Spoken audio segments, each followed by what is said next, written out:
Hey everyone, कैसे हो आप सब? I hope you are fine. I Shanu, your PGT biology teacher. Welcome back to another video. In this video, we will talk about the female reproductive part of the flowering plant. तो अगर हम बात करें flower के female reproductive part की, female reproductive part की, तो एक फ्लावर का जो फीमेल रिप्रोडक्टिव पार्ट होता है ना, इसको हम क्या बोलते हैं? कार्पल या फिर पिस्टल या फिर गाइनोशियम।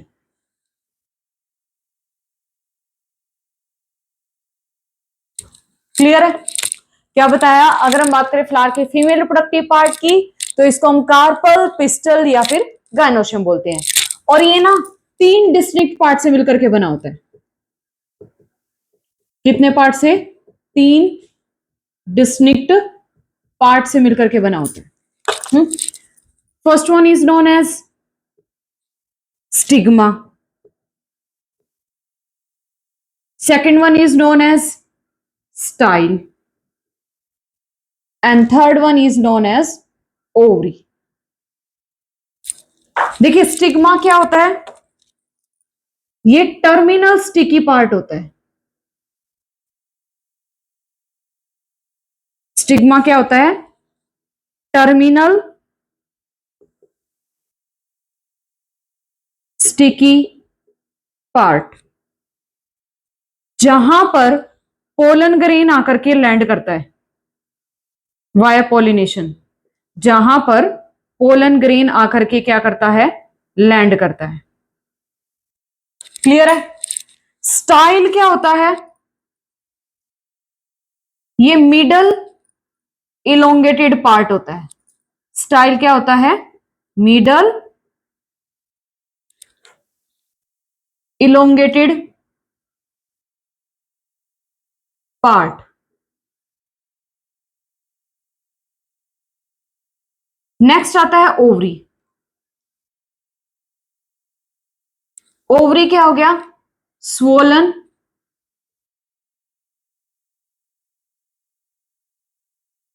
Basal part. ये हो गया स्टिग्मा, ये हो गया स्टाइल, और ये हो गया ओवरी। सो इस तरीके से एक फ्लावर का फीमेल रिप्रोडक्टिव पार्ट, जिसको हम कार्पल, पिस्टल या गाइनोशियम बोलते हैं, ये 3 डिस्टिंक्ट पार्ट से मिलकर के बना होता है।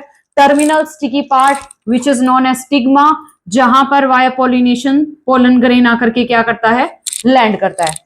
नेक्स्ट आता है स्टाइल। स्टाइल क्या होता है? मिडल इलोंगेटेड पार्ट, जो कि स्टिग्मा को ओवरी से कनेक्ट करने का काम करता है। फिर आता है ओवरी। ओवरी क्या हो गया? Swollen basal part. ये तीनों टुगेदर मिलकर के क्या कॉन्स्टिट्यूट करते हैं? पिस्टल या फिर कार्पल। देखिए एक फ्लावर के अंदर ये जो पर्टिकुलर स्ट्रक्चर जो है, ये एक भी हो सकता है और एक से ज्यादा भी हो सकते हैं। 1 और मोर देन 1। एक ये पर्टिकुलर स्ट्रक्चर एक फ्लावर के अंदर एक भी हो सकता है और एक से ज्यादा भी हो सकते हैं। जब एक होगा तो उसके लिए एक टर्म यूज की जाती है जिसका नाम होता है मोनोकार्पलरी। मोनोकार्पलरी। और जब एक से ज्यादा होंगे तो उसके लिए एक टर्म यूज की जाती है जिसको हम क्या बोलते हैं? पॉलीकार्पलरी या फिर मल्टी कार्पलरी भी बोल सकते हैं भाई, खूब एक से ज्यादा। और जब एक से ज्यादा होंगे ना ये, तो हो सकता है ये फ्यूज हो और हो सकता है ये फ्री हो। तो जब फ्री होते हैं तो उसके लिए एक टर्म यूज की जाती है जिसको हम बोलते हैं एपोकार्पस। एपोकार्पस। और फ्यूज के लिए एक अनदर टर्म यूज की जाती है जिसको हम क्या बोलते हैं? सिन कार्पस। क्लियर है? क्या बताया मैंने कि स्टिग्मा, स्टाइल और ओवरी टुगेदर मिलकर के क्या कॉन्स्टिट्यूट करते हैं, कार्पल या फिर पिस्टल। एक फ्लावर के अंदर ये पर्टिकुलर स्ट्रक्चर जो है वो एक भी हो सकता है, एक से ज्यादा भी हो सकते हैं। एक होगा तो हम क्या बोलेंगे, मोनोकार्पलरी, और एक से ज्यादा होंगे तो हम क्या बोलेंगे, पॉलीकार्पलरी या फिर मल्टीकार्पलरी। और जब एक से ज्यादा होंगे तो दो कंडीशन होती है, हो सकता है ये फ्री हो सकता है ये फ्यूज हो। जब फ्री होंगे तो उसके लिए एक टर्म यूज की जाती है जिसको हम क्या बोलते हैं, एपोकार्पस, और फ्यूज होंगे तो उसके लिए टर्म यूज की जाती है जिसको हम क्या बोलते हैं, सिनकार्पस। क्लियर है। अगर हम बात करें ओवरी की, तो एक ओवरी जो होती है ना, इसके ओवरी के अंदर का जो स्पेस होता है, एक ओवरी के अंदर का जो स्पेस होता है ना, इसको हम क्या बोलते हैं, ओवेरियन कैविटी या फिर लोक्यूल। एक ओवरी के अंदर का जो स्पेस होता है इसको ओवेरियन कैविटी या फिर लोक्यूल कहा जाता है। क्लियर है। और इस ओवेरियन कैविटी के अंदर क्या मौजूद होता है, प्लेसेंटा। क्या मौजूद होता है, प्लेसेंटा, जिससे क्या एमर्ज होते हैं, number of ovule. For example ये हो गया प्लेसेंटा, और इस प्लेसेंटा से क्या एमर्ज होते हैं, नंबर ऑफ ओव्यूल। देखिए एक ओवरी के अंदर एक ओव्यूल जो है वो एक भी हो सकता है और एक से ज्यादा भी हो सकते हैं। जैसे कि एक किसके अंदर होता है, मैंगो में। एज वी नो, जैसा कि हम जानते हैं, ओव्यूल से क्या बनता है, सीड, और ओवरी से क्या बनता है, फ्रूट। ओवरी से क्या बनता है, फ्रूट।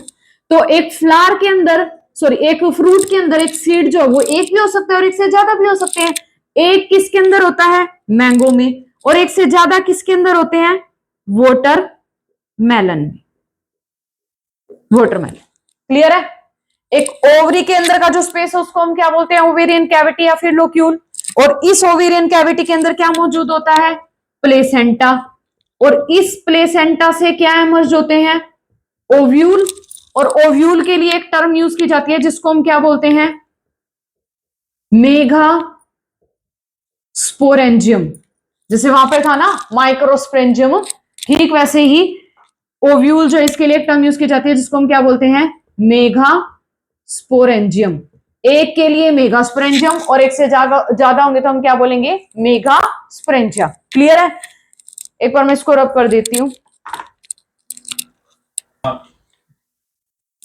देखिए एक ओवरी के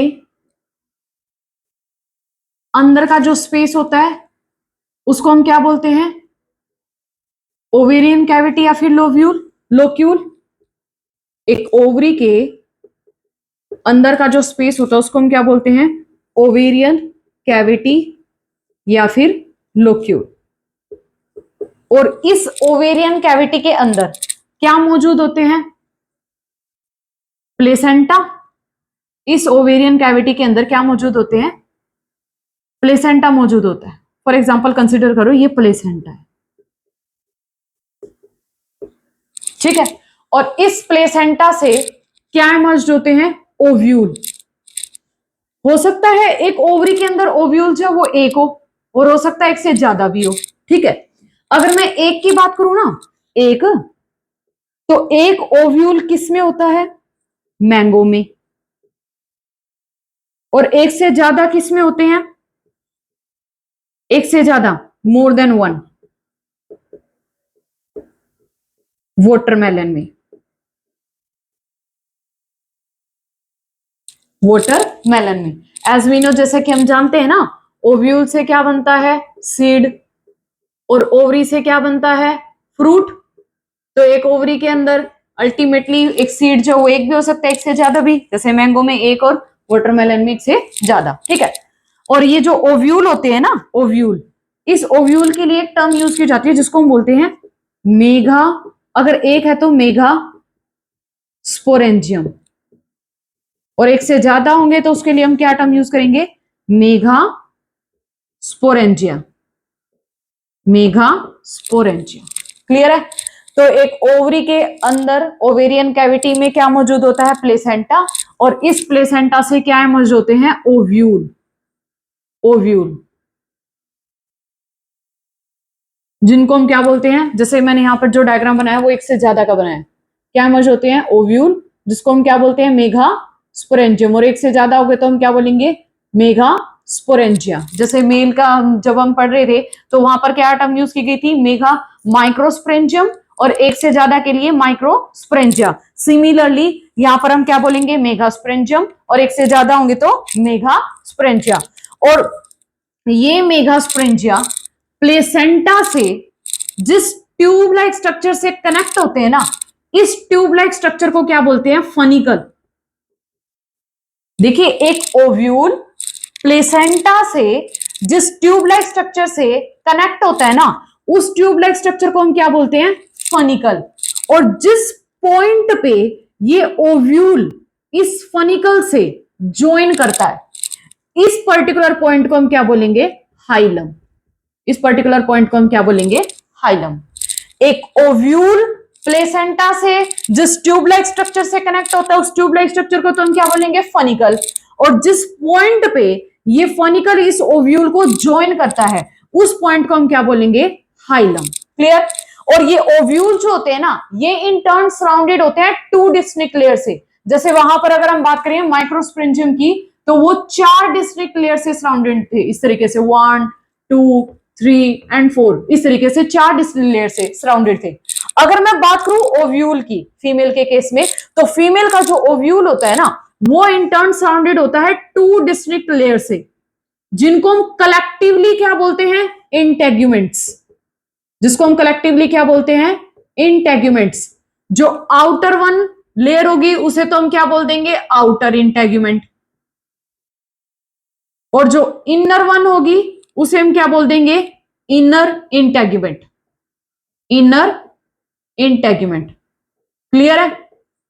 हाँ, और ये आउटर और इनर इंटेग्यूमेंट जो होते हैं ना, ये किसको एनसर्कल करते हैं, जैसे यहां पर क्या था, माइक्रोस्पोरेंजियम के अंदर एक मास ऑफ सेल जिसको हम क्या बोल रहे थे, sporogenous tissue. Similarly in megasporangium के अंदर भी एक मास ऑफ सेल होता है जिसको हम बोलते हैं न्यूसेलस। तो ये जो आउटर और इनर इंटेग्यूमेंट जो होते हैं ना, ये एनसर्कल करते हैं न्यूसेलस को। जैसे कि ये हो गया न्यूसेलस, मास ऑफ सेल, ये एनसर्कल करते हैं न्यूसेलस को एक्सेप्ट एट द टिप। जैसे कि ये हो गया इनर लेयर, इनर इंटेग्यूमेंट, और ये हो गया आउटर इंटेग्यूमेंट। आउटर, ये हो गया आउटर इंटेग्यूमेंट। ये है प्लेसेंटा। जैसे कि हमें अभी हमने पढ़ा कि ओव्यूल प्लेसेंटा से जिस ट्यूब लाइक स्ट्रक्चर से कनेक्ट होता है, उस ट्यूब लाइक स्ट्रक्चर को हम क्या बोलते हैं, फनिकल। और जिस पॉइंट पे ये ओव्यूल इस फनिकल से ज्वाइन करता है, उस पर्टिकुलर पॉइंट को हम क्या बोलते हैं, हाइलम। हाइलम। एक ओव्यूल जो होता है इंटर्न किससे सराउंडेड होता है, 2 डिस्टिंक्ट लेयर से, कलेक्टिवली तो इनको बोलते हैं इंटेग्यूमेंट। जो आउटर साइड में होता है उसको हम क्या बोल देंगे, आउटर इंटेग्यूमेंट, और जो इनर साइड में उसको हम क्या बोल देंगे, इनर इंटेग्यूमेंट। ये आउटर और इनर इंटेग्यूमेंट एनसर्कल करते हैं न्यूसेलस को। ये हो गया न्यूसेलस, मास ऑफ सेल। जैसे यहां पर था मास ऑफ सेल जिसको हम क्या बोले थे, स्पोरोजिनस टिश्यू ना, ठीक वैसे यहां पर भी मास ऑफ सेल होता है जिसको हम क्या बोलते हैं, न्यूसेलस। तो ये आउटर और इनर इंटेग्यूमेंट जो है, ये एनसर्कल करते हैं न्यूसेलस को एक्सेप्ट एट द टिप, और इस पर्टिकुलर टिप को क्या बोला जाता है, माइक्रोपाइलर एंड। Micropylar and. और इस माइक्रोपाइलर एंड के अपोजिट में जो एंड होता है ना, इस एंड को हम क्या बोलेंगे, चैलेजल एंड। इसको हम क्या बोलेंगे, चैलेजल एंड। क्लियर है। हाँ, क्या बताया मैंने कि एक ओव्यूल जो होता है इसको हम क्या बोल सकते हैं, मेगास्पोरेंजियम भी, और एक से ज्यादा होंगे तो हम क्या बोलेंगे, मेगास्पोरेंजिया। और एक ओव्यूल जो होता है वो प्लेसेंटा से जिस ट्यूब लाइक स्ट्रक्चर से कनेक्ट है उसको हम बोलेंगे फनिकल, और जिस पॉइंट पे ये ओव्यूल फनिकल को ज्वाइन करता है उस पर्टिकुलर पॉइंट को हम बोलेंगे हाइलम। ये इन टर्न सराउंडेड होते हैं 2 डिस्टिंक्ट लेयर से। Outer one is called outer integument, inner one is called inner integument. ये आउटर और इनर इंटेगमेंट एनसर्कल करते हैं न्यूसेलस को except at the tip which is known as micropylar end. Micropylar end के opposite में जो and मौजूद होता है उसको हम क्या बोलते हैं, चैलेजल एंड। अब वहां पर अगर हम बात करें, वहां पर तो स्पोरोजिनस टिश्यू जो कि हर एक सेल हर एक सेल क्या कर रही थी, म्योटिकली डिवाइड कर रही थी और अल्टीमेटली क्या दे रही थी, a group of 4 cell which is known as microspore tetrad. लेकिन यहां पर क्या होता है, न्यूसेलस में जो सेल इस माइक्रोपाइलर एंड पर मौजूद होगी, माइक्रोपाइलर टिप पर, यानी कि यहां पर वही सिर्फ बिहेव करेगी as a megaspore mother cell, वही सिर्फ और सिर्फ बिहेव करेगी as a megaspore mother cell. ठीक है, और बाकी की अदर्स जो होंगी वो इनको एज अ नरिशमेंट प्रोवाइड करने का काम करेंगी। अब क्या होता है, जब मेगास्पोरोजेनेसिस में, एक सेकेंड,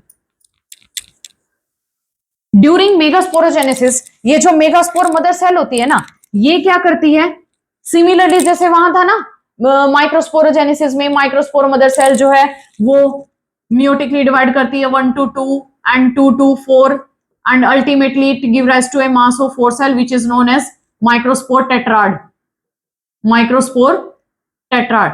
सिमिलरली अगर हम बात करें यहां पर, तो ये जो मेगास्पोर सेल है, मेगास्पोर मदर सेल, ये भी क्या करती है, ड्यूरिंग मेगास्पोरोजेनेसिस म्योटिकली डिवाइड करती है, यानी कि 1 to 2 and 2 to 4, 2 to 4। तो ये जो दो सेल का ग्रुप होता है इसको तुम बोलते हैं मेगास्पोर डायड, मेगास्पोर डायड। और ये जो 4 का ग्रुप होता है इसको हम क्या बोलते हैं, मेगास्पोर टेट्राड, मेगास्पोर टेट्राड।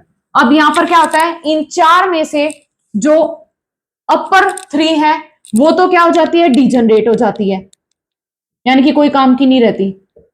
ठीक, और जो एक है वही क्या रहती है, फंक्शनल रहती है, वही क्या रहती है, सिर्फ और सिर्फ फंक्शनल रहती है।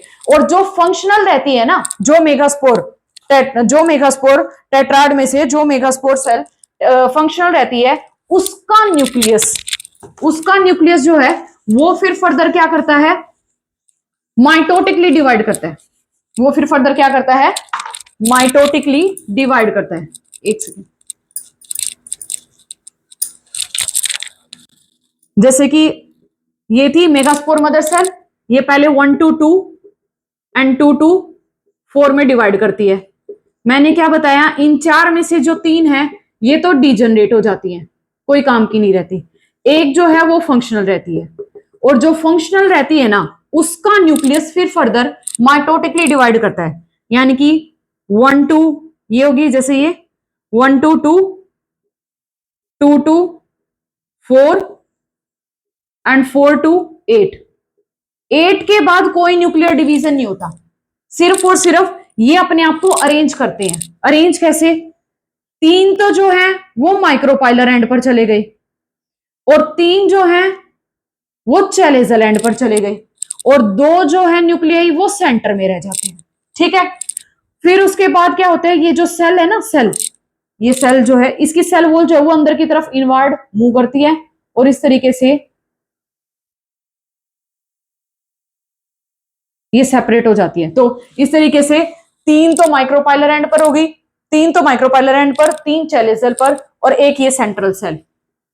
तो इस तरीके से 7 सेल स्टेज बन गई। 1 2 3, जब ये सेल वॉल, पहले तो क्या हुआ, न्यूक्लियर डिवीजन हुआ, कैसे, माइटोटली, एक न्यूक्लियस जो है पहले 1 to 2, फिर 2 to 4, 4 to 8। 8 के बाद कोई न्यूक्लियर डिवीजन नहीं होता, सिर्फ और सिर्फ क्या होता है, ये अपने आप को अरेंज करते हैं। 3 तो माइक्रोपाइलर एंड पर चले गए, 3 जो है वो चैलेजल एंड पर चले गए और जो 2 हैं वो सेंटर में रह जाते हैं।